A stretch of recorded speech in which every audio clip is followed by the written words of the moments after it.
everyone! Welcome! So, today is the very first video we are doing for our series centered around Tamora Pierce and her novels. And if you guys want to know the sort of schedule we've put together for the videos, we'll link to that video down below.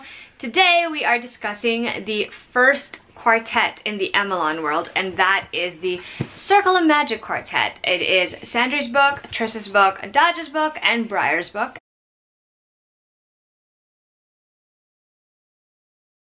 The series is about 4 young mages, so the entire quartet spans around the span of about a year or so. A little over a year. A little over a year. And it begins when 4 separate children, at that age they're about 11 years old, are found one by one by a very, very powerful mage and brought together to, seemingly out of, fate, to a place called Winding Circle, which is a temple where, it's basically the local religion of the place, right? They're devoted to their gods. A lot of them are priests.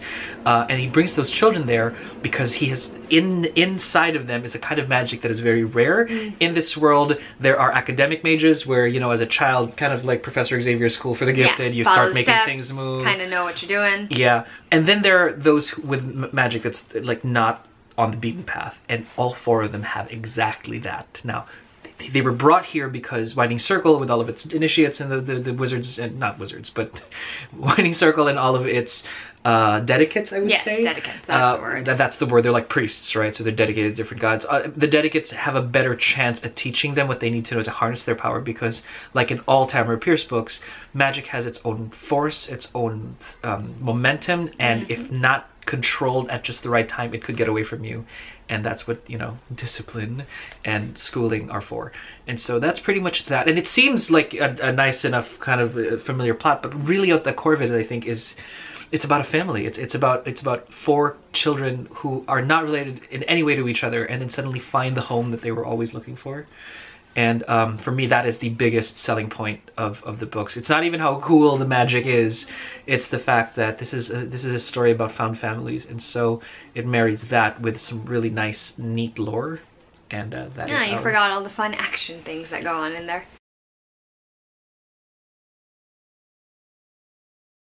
I finished rereading the series like a couple of days ago, and I absolutely adored it. I think even more than the last time I read it, which was maybe like 4 years ago. It just gets better. I don't know if it's because like I notice different things every time I reread it. Like the first time I read it, it was all like just exciting because I had no idea what was going to happen. The second time it was like I was sort of familiar what was going to go on, so I was more focused on like which of the 4 main characters is my favorite.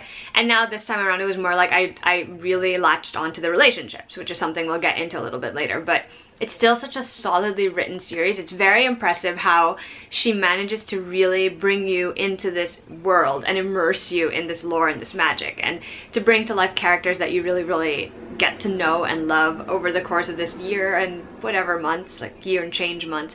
And just, it's so good.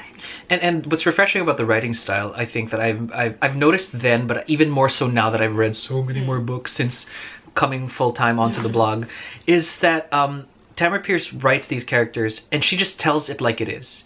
And she allows you to, it's not very like, and I thought this about that, and the character was thinking this about that moment. It's really just matter of fact. This happened, that happened, this happened, that happened. But because it's so human, and because we've probably been in situations like that, or wish we could have been in situations like that with other people, it just tugs at the heartstrings even more, and you begin to put your take on it. So we have a few things we want to discuss in particular connected to the Circle of Magic series, and as much as possible we're going to try to stay spoiler free. If there really is something spoilery, we'll say it beforehand.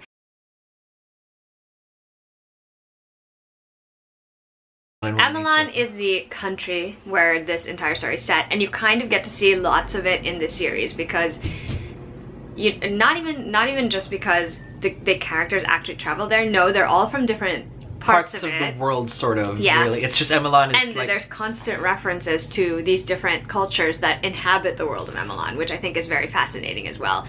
What Tamora Pierce does really well is she gets inspiration from different kinds of cultures and kind of blends them all together into something that's her own. And so it's not offensive and safe, at least for the most part, because the words are totally made up from out of nowhere. So she manages to get inspirations from how this world has been set up and creates things that, are really fun and safe. So going back to the other like things about Emelan that I want to mention, there's also a variety of landscapes involved. They have their harbors, they have their forests, they have the mountains where they mine for things. It's very interesting because like there's so many different influences that the environment has on the different cultures of the people who live there. So like obviously the people who are up in the mountains, they're into farming and mining and all of that. And obviously we have the seaside people who are like, they trade, they fish, they work with it. It's basically just, she crafted it so that the people who live in different parts of Emelan will be different just because their environment influences what they do, their lifestyles, everything like that. Makes it very accessible, because if you say docks and shipyards and farms and you know, cloisters even, and temples, you get that because we have that here in this world. It's just, it's set in a completely different place, and it feels like a totally surreal experience. Yeah. And a really great setting for these guys, because underneath all of that is the cultures that are embedded into each of these places. Speaking of temples, we have to talk about Winding Circle. Winding Circle is the main setting for our story, really, because a lot of what happens in the books happens at Winding Circle, with the exception of one of the books. Interestingly enough, Winding Circle is basically like the Hogwarts of this place. What Hogwarts is, in that it's like the center of all things wizardly from a story and emotional perspective. That's what I feel Winding Circle is. So nobles go to Winding Circle to study. Yeah. Mages as well, if ever they have that piece. Or they can go to school. But it's not a mage school per se. Yeah. However, they do teach a lot of magic, I think, and well, because a lot of them are really good with magic. Extremely good. They have a set handful of gods in their pantheon that they worship at the Living Circle, so that's pretty much the religion there. They're really mostly divided into four different big temples. Yeah, four different temples. It's the air temple, the fire temple, the water temple, and the earth temple. There are specific disciplines in each, you know, kind of elemental temple, but they're not necessarily. Yeah, they have overlaps. They're just not necessarily purely elemental. Yeah. So it just so happens that it's really more a function of their gods than it really is their skill. Aside from dedicating their lives to teaching people and to learning and to obviously creating more magic, like magical things, they also serve the people of Summerseed. They especially work together with the Duke of Emelan. Yes. To best service them. So you have healers, and you have people who are, you know, willing to help if they need a few extra hands in the smithy or stuff like that. Like, it's part of their lifestyle at Winding Circle is to serve other people. Agreed. So that is something that is very much emphasized throughout all the books. Winding Circle as a place of learning and refuge, it sounds like the type of school or temple situation where I would be comfortable living, because it's not so traditional. They have their traditions and they have their rituals, and there is a hierarchy in there, but they also have people who are open-minded enough to embrace things that may not necessarily fit into that hierarchy, and I think that's why I personally would find that to be a very comforting thing. No, yeah, and the fact that they, you know, this is a place that knows that there are unbeaten paths, and if they need to be traveled, they will, you know, forge a new, like, thing. Like, and that's they will what I go like out, and they're gonna go out of their way to do it. And so that's what worked with these four. The rules kept. See, the thing is, we none of us, even throughout the end, we don't know too many of the actual rules in Winding Circle, because these four keep having to, you know, make. They just do things that aren't necessarily by the playbook, basically. Yeah, so we never nobody knows. So everybody made up the playbook as things went along. Pretty much. And so we never really learned what the playbook was. So that was not a bad thing. Which is not a bad thing, because in the story at the end of the day, you just really want to know, okay, this is good, but then where are these characters going? And I thought that was... So I think Winding Circle is definitely both our favorite place in Emelan. Yeah.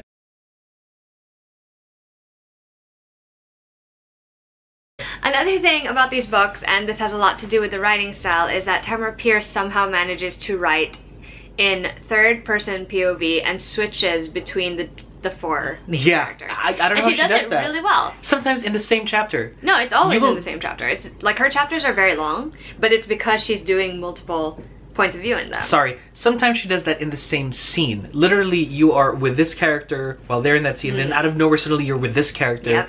And it's almost like this masterful kind of camera angle cinematography piece where it's really good. It's really good. Because she always chooses the character that it just feels organic, the flow of it from one character to the next, really. Yeah, it's like, very masterful. There's a reason that she's using that character's point of view to describe a scene. That's always how I feel, because like it would not have seemed that way through some other character's eyes. Yeah. And I think that's a very important thing, and that she does it very, very well in this one. It's almost like she had cameras, like if this were like a TV show, it's almost like she had cameras like absolutely everywhere. Like they're just all 4 cameras following these 4 around.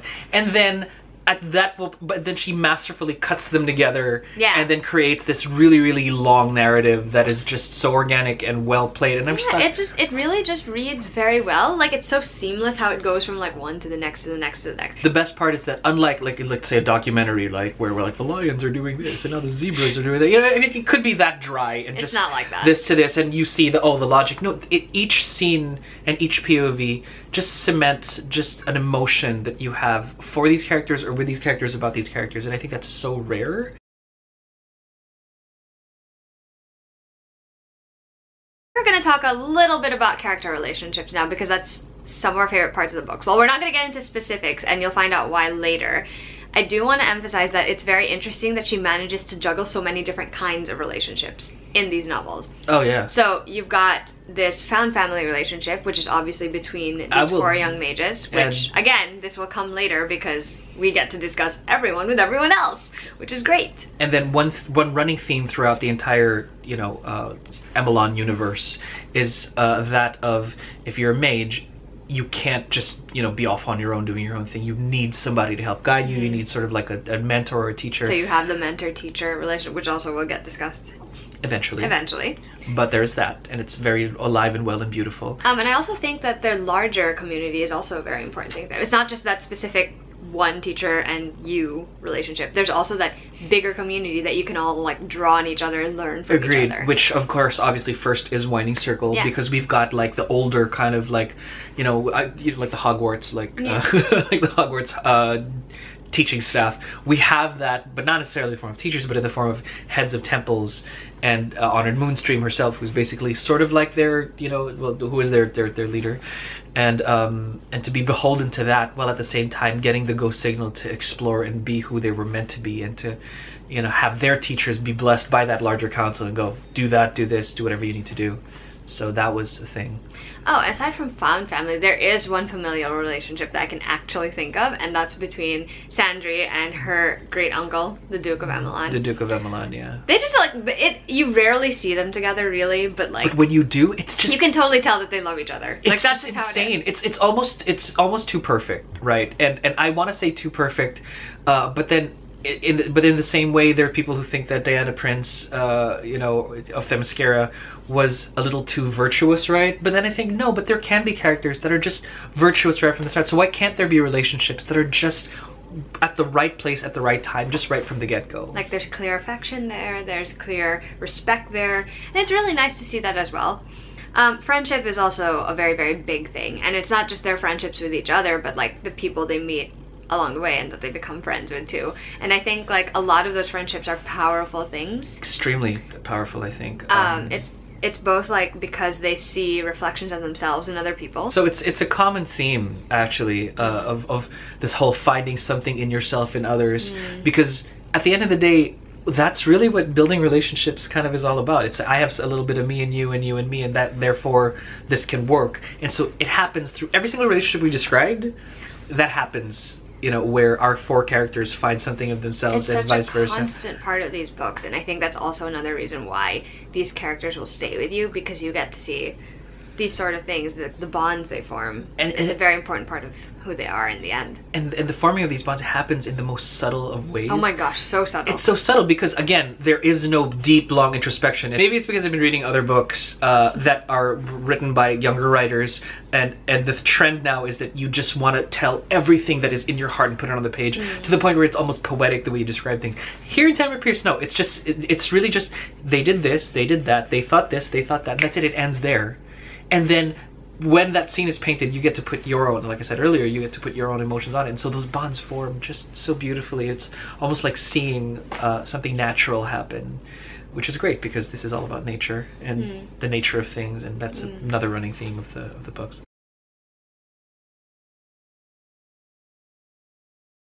The last thing that we kind of wanted to touch on is the most spoilery thing, I think. So what we're going to do is we're going to put like a teeny tiny photo here, and then once that photo disappears, you can come back and listen if you want to avoid any sorts of spoilers. Because this is definitely going to be a spoilery thing. Spoilerific. So, picture, and now we can discuss it. Okay, so one of the things we really wanted to touch on is the main conflict in each one of the Circle of Magic books. And the thing about them is, it's not so much magic that's the problem, although that plays a part in it. It's really more a man versus man type situation in all of them. So, for example, let's talk about Sandry's book. Sandry's book, the big thing that happens is that there are earthquakes going on at Winding Circle. Yeah.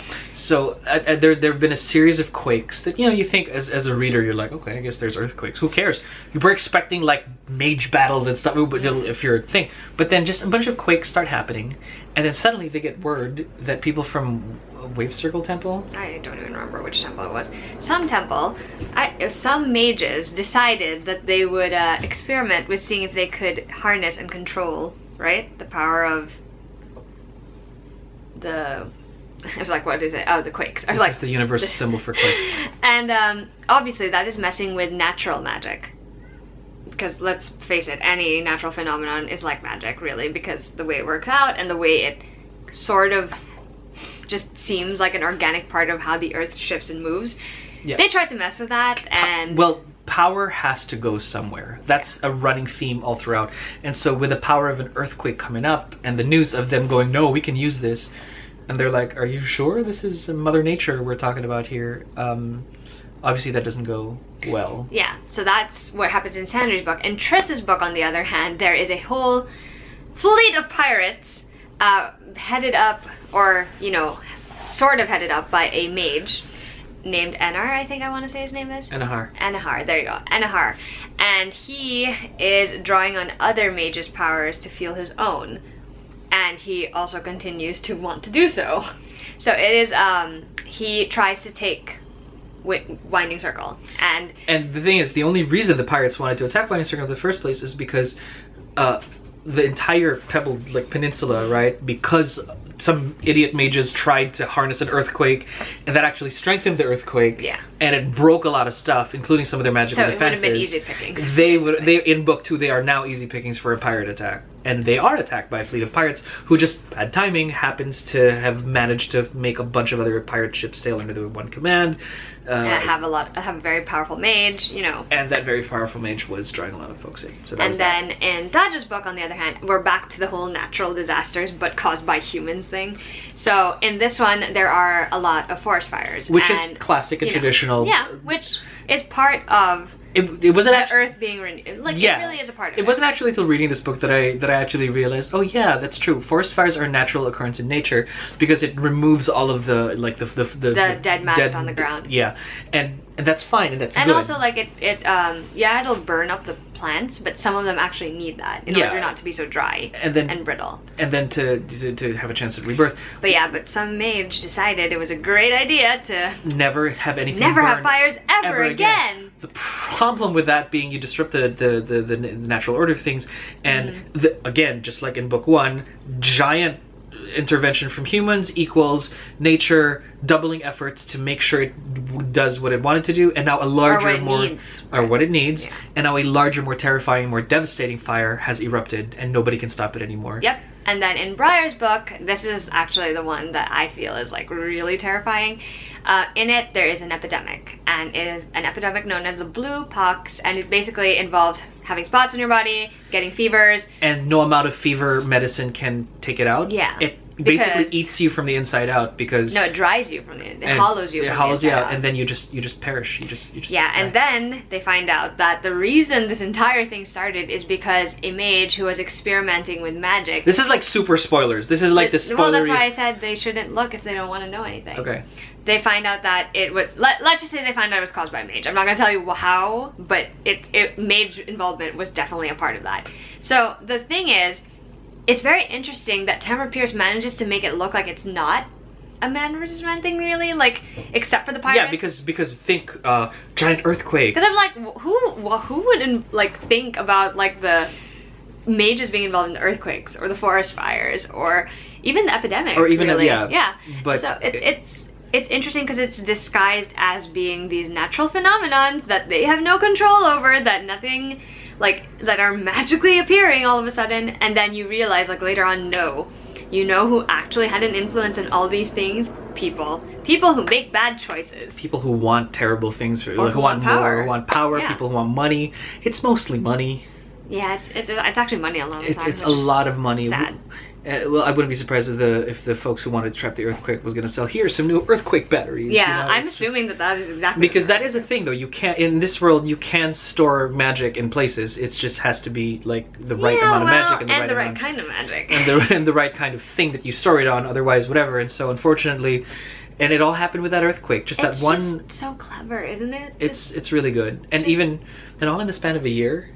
Yeah, I'm just like, if you think about it, it's like different aspects of humans too. Like, some of them had good intentions, I want to say, but it got out of hand because they were enjoying a little too much the recognition they got for shit. And interestingly enough, at the center of all of these terrible events are these 4 young people who have the most extraordinary abilities that the world hasn't seen yet, that have managed to literally fuse their powers and their hearts together so that they could take their place and avert the coming darkness. Unlike with, let's say, the other Tamora Pierce universe in Tortal, where it's more individual. where there are gods there too, but you don't see any of the gods here at the start. You don't see any kind of whispers of destiny, what have you. I mean, you see you have some visions here and there, but it's not big on we were fated for this moment. No, but if not you think, even. Actually, the character who can do that, he doesn't even talk about it with him. He's just like, I had a vision, I saw that you guys were here, but it stopped there. Like, it was more to save the kids' lives rather than they would one day play such a huge part in saving so many other people's lives. Right, which for me I thought was so much more cool, so much more liberating, because all of us have certain skills that may be overlooked by other people. That's exactly. But then at just the right moment in time, those skills might be the actual skills. We were the ones that are needed. So for me, that gives me a lot of comfort that, hey, whatever little you've got in your hands. Yeah, or whatever little you think you've got in your hands might turn out to be exactly what was needed at the hour. You don't have to blow it up about like fate and destiny and stuff. No, it's just you were there and you had what it took, and so you take your shot. Okay, spoilers over. So, there are a variety of characters, a variety of conflicts, a variety of settings, and each of these books is just a very specific adventure. And it does have all of the characters involved, but there's always one character that, each book centers on. Just because we think it would be fun to do this for this Tamora Pierce series, we're now going to move into our first character spotlight. And it's going to be for Miss Sandrylyn Fatoren,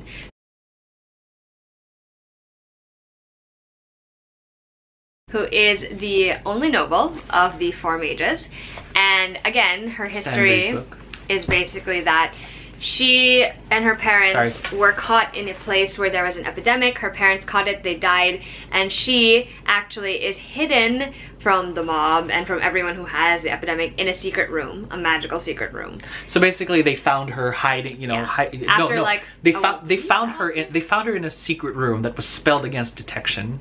Yeah. And in that secret room, she worked her first bit of magic, which was to call light to a certain thread. So Sandry's basic magic is just centered in weaving and needlework and thread.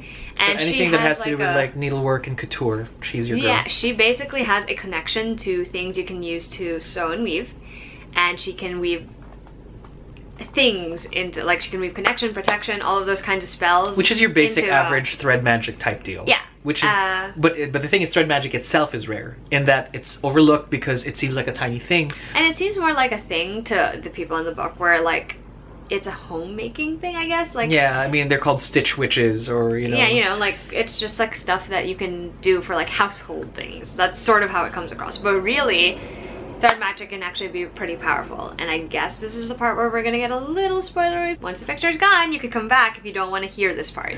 But Mackie made a very good point and said that the important thing that Sandry can do that no one else can do actually in this book, not even the others, is that she can weave magic. So she can actually see threads of magic from different people, and she can weave that. Like, she can pull it and weave it, and it's an incredibly powerful and terrifying ability. That's like an Omega level mutant type deal where you can weave basically. Like, it's a terrifying ability if you really think about it. And she's just totally just like, haha, I'm fine with it, She is the most chill. Like, she's just the most relaxed of them all. She's the most level-headed, I think. Like, she won't lose her footing.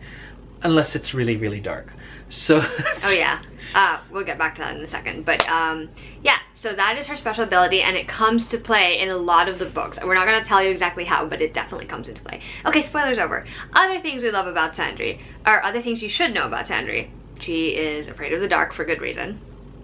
I think it's a good reason anyway. I would be afraid of the dark if I were her. Having been trapped, you know, as a child and with no room for escape, hearing everybody else run in and out of the thing, but she's just there in the dark by herself. And she knows that this is a room that is spelled to be hidden, and nobody knows that she's in there. She might die in there, basically. And everybody's dead of the plague, so. She's a noble, but she doesn't actually act like an. She doesn't act like most nobles. She doesn't act like most nobles. However, she'll pull that card. She has to. Like, she will treat everybody with decency and respect. It doesn't even matter who you are. She's just gonna be like, but the minute Sandry. It becomes useful to say, I am from a higher house, you will need to take that down a peg, she will take you down. So in that sense, that's her badassery. I mean, she will not get in a fight, maybe. She doesn't let people get away with shit. That's the thing. Like, if she knows something is unfair, she will not let things slide. Exactly. She will defend her own, and fiercely so. She's, in fact, the most... she's the most welcoming, actually, of all four of them. She is the one who's like, she'll be the one who'll be like, hi, hello. Welcome to... My name is Sandry. And I'll give you the tour. That's Sandry. That's totally her. But and so her status is really only used as a weapon and as a shield. Yeah. Mostly as a shield. And I think, like, one of the other things that I love about Sandry is something that Maki already alluded to. She is fiercely, fiercely loyal. She is the one who is like, no, our friendship is important. No, our relationships are important. Yeah. And she honors that constantly with everything she does. She's always willing to do the thing she needs to do for her friends, and it's not even a question. And it's almost symbolic that her magic specifically is about weaving and stitching, because she does draw everything together and weave it all in. Speaking of that, and ties and bind and all of that, there are a few people that we want to discuss relationship-wise for Sandry, like her relationships with these particular individuals, because I think, like, that's something that we both really latched onto. Like we said, the relationships are a key part of the series, so it's always very interesting to see, like, how they're built up. So we're gonna talk about each of her relationships with the other three main characters, and also with her teacher. So I think the one we should start with is Daja, because Daja's the one she meets first. Right. And so if you can imagine, so here's this girl, right, very rich, very noble, who has had no choice but, you know, because of how high ranking she actually is, and how fake a lot of the nobles are, has to make friends with commoners, so to speak, and even traders, right? We've talked about traders early in this video. First of the four that she meets at Winding Circle is Daja Kasubo. So and she meets Daja when she comes to Daja's defense and invites Daja to sit with her at a table, right. Which is not something that nobility does ever. Really. From there, you kind of get an idea of how Sandry is. She's the kind of person, like, even if Daja's a little bit, she protests against this, she's like, no, you're my friend. No, you're my friend. I don't care what they think, you're my friend. And, you know, it's her persistence that eventually sort of wears down Daja in the end, and Daja herself, like, is impressed by the fact that Sandry is, she doesn't, like, she will take no shit. She's also very familiar with trader talk and the whole lifestyle that traders have, because was it her nurse, I think? Her nurse was a trader, I think. Her nurse was a trader who was very open, actually, about their culture and their language. Yeah. Right? And that's how Sandry kind of knows how to communicate and what things mean for traders. And she even has respect for their different traditions. Like, and that's something that I think really cemented Daja's relationship with her, because nobody else really understood it. And even though Sandry will never be... Or honored it, for that matter. Yeah, will never be a trader herself. Like, she understands that there are cultural nuances to it. And it gives her an opportunity to find some piece of home away from... Yeah.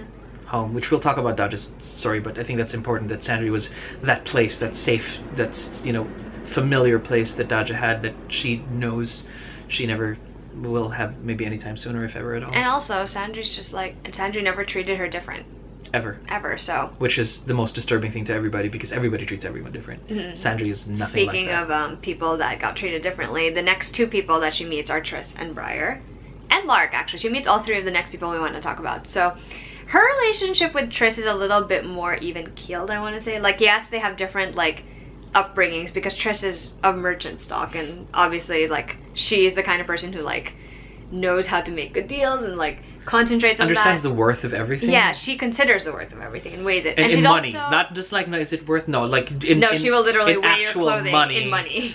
And she says, if you dress like this, how do you expect us to be friends? There's no way this can ever be and to her, like, she knows their class is like below that. Yeah, you don't hobnob with, like, I may be a proper lady, Tris thinks, but she's like, but you're like the proper lady, so this isn't supposed to work. Nope. I don't care. Sandry is the one who is the most chill, but she doesn't care at all. She will not care. She doesn't care about your background. She just cares that you guys are here together and you have similar stories, especially when she finds out everyone's histories. Like when I think she's a little more careful with Tris, which is something I noticed in the first book because of the fact that they eventually find out that Tris is kind of like a hothead.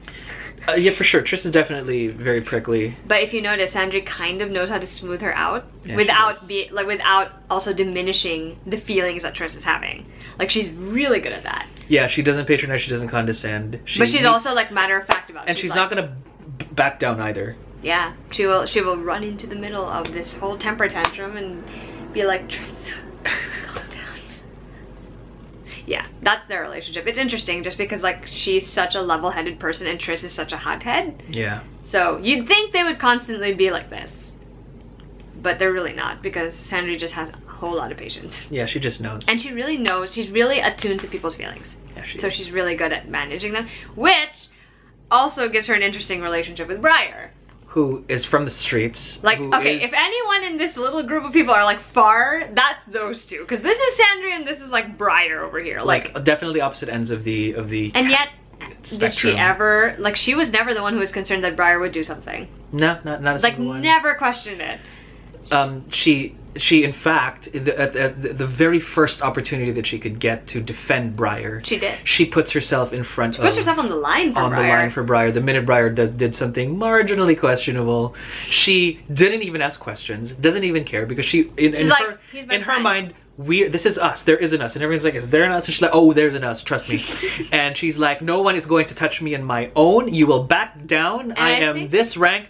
And they're like, the rank doesn't work here. And she's like, I don't care, get out. That's her deal. I think that's how she won Briar over, actually. That's totally how she won Briar. Because I don't think Briar had ever had experience with people who would stick their nose out, stick their neb out, as he would say, for him like that. Without question, without asking anything. Yeah, and he didn't ask for it, but Sandry's like, I don't care, I'm gonna cover you because that's how we are. Yeah, I've got your back because this is how things are now. Like, you might say that, like, some people might interpret that as her being a bit naive and idealistic, but and I even think it's more like of personal, space. To me, it's more like she just believes in the good in people and she trusts these people and the authorities that brought them together. And she's not invasive, you know what I mean? Yeah. She also respects that, yeah. Yeah, she definitely respects personal space. It's just if it happens to, be your neck on the line, she was like, I'll put mine too. And they're like, that's inviting my space. She's like, shut up, we're friends. She's such a good friend. She is, though. I think, like, honestly, we both think that in many ways we have a lot of Sandry in us, just the way we interact with people.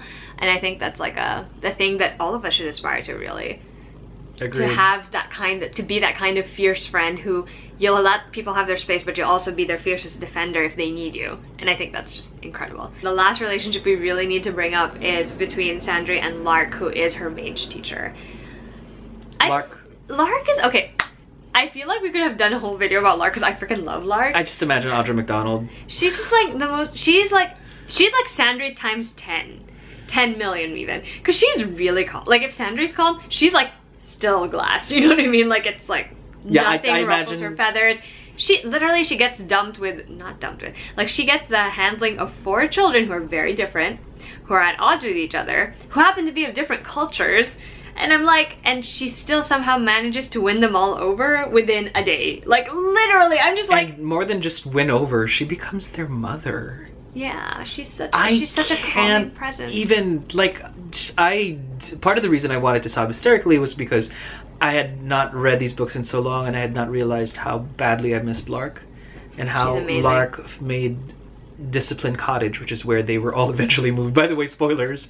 When you come to Winding Circle, you want to study with the rest of the noble kids. But that didn't work. But the minute that but if you don't fit the bill, they take you to discipline. So they think it's punishment, but really it's the non-beaten path. Yeah. And who are presiding over Discipline Cottage, if not Lark and Rose, who we'll talk about some other time. But Lark is the beating heart of that house. Yeah. and Sandry is clearly her successor in that sense. Yeah, they get along so well because their personalities are so similar, and I think it also really appeals to Sandry that Lark never really makes a point to separate or distance herself just because Sandry's nobility, if that makes any sense. And just like Sandry, she will treat everybody with as much respect, and it's just... She's also a very fierce defender when she needs to be. And the difference is she just had so many years on Sandry, so that comes with an authority that Sandry is yet to grow into, and you'll see her grow into that, and even more as the books go on, and it's just this beautiful thing.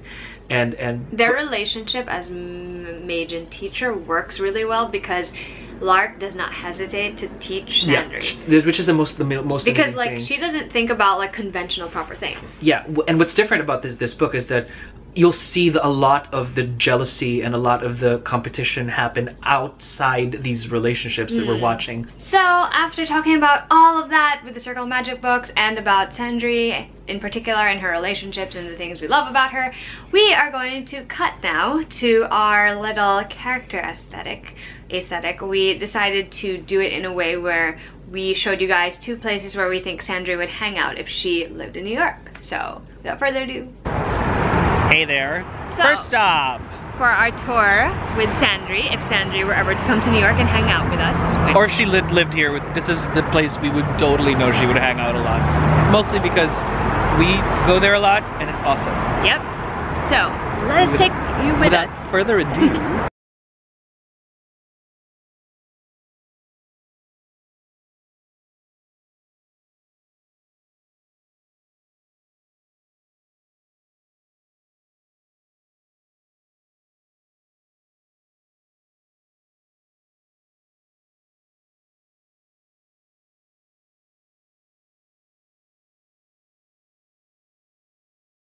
So I've personally never seen like this much yarn pretty much in my entire life. This is just way too much yarn. I was telling him that I think Sandry would have a field day with all she of would the totally stuff have a field that she day. could use to make things, to weave things, she could make hats if she wanted to. Well, Sandry was at the sort of like couture though. So. I know. She's a little bit fancier than this, but I still think she would enjoy it. But you know, this is for like regular everyday stuff, so I think she would Well, she also has a lot of things. She learns a lot of things over the course of the books, and one of them is the importance of everyday things that can be used in certain situations, which we shall not name. And so here we are. I really like so much thread. But if I think of Sandry, it would be more like, it might be like this color, you know. Very royal, very I know, that's elegant, exactly why. That's exactly why I would have picked that one. Or if not that color, it would be like this color. It's so soft though. There's actually really soft ones. It really depends on like the... See, Sandry would probably be an expert at telling you the difference between them, like what it means for one to be softer or a bit rough. Something. Firmer. Well, she would be an expert, obviously, Meanwhile, but we feel like she would just hang out here a lot and like we beginners stock up for just her craftsy stuff. She would enjoy it. She totally actually, Lark would probably enjoy it too. Lark would probably enjoy it too. So, oh my god, I just died thinking of the both of them shopping at Michael's. For Christmas presents or birthday presents, just, you know. Handmade with love.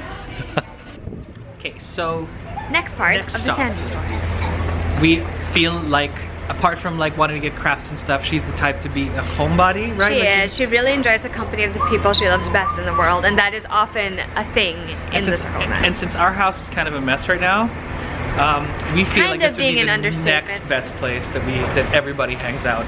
Well, yeah. Well, we hang out there. A lot of our friends would do that. So if we were actually friends with Sandry, we would probably be found in these places because guess what? For the people closest to us that like the same stuff that we do, we're found. We basically come here all the time. Yeah. So right next to Michael's is friendly neighborhood Starbucks. So why do you think Sandry would come to a coffee shop? I think Sandry would be like so busy with like the affairs of the realm, or just because she just loves a good cup of something, right? And so having a place to hang out, but at the same time get her daily tea buzz or calm down or whatever it is, and just have a nice space and chill and relax. I think that's part. Or just grab something important. That'll be her new. What do you think about her and her friends coming to coffee shops? Do you think it's like why do you think for us this is something we'd think about when it comes to Sandry? I think they're gonna want to hang out, and I think they're gonna have their own lives. And if they had a chance to just like meet up, and my family always together. My friends and my family do. Right, our friends and family. So do you and I. We tend to come to coffee shops when we want to like just sit and chat. It just so happens that Starbucks is just something you grew up with, at least from where we are. So it's the place to hang out. I'm sure they'll have their own artisan little coffee shop, maybe if they were like true New Yorkers. But there's just something about getting together, warm drinks, nice place, warm food, and that's just fun. It's a sense of community, right? Definitely, just a place to hang out in the long run. And that, my friends, brings us to the end of our first Tamora Pierce Emelan video. And yeah, if you guys are interested in seeing more of what we'll be doing schedule-wise, again, the link to that video is down below. Every Tuesday, starting from now until the end of November, I think, is going to be a new Emelan video, so you can be excited for that. So, cheers! See you guys soon! Bye!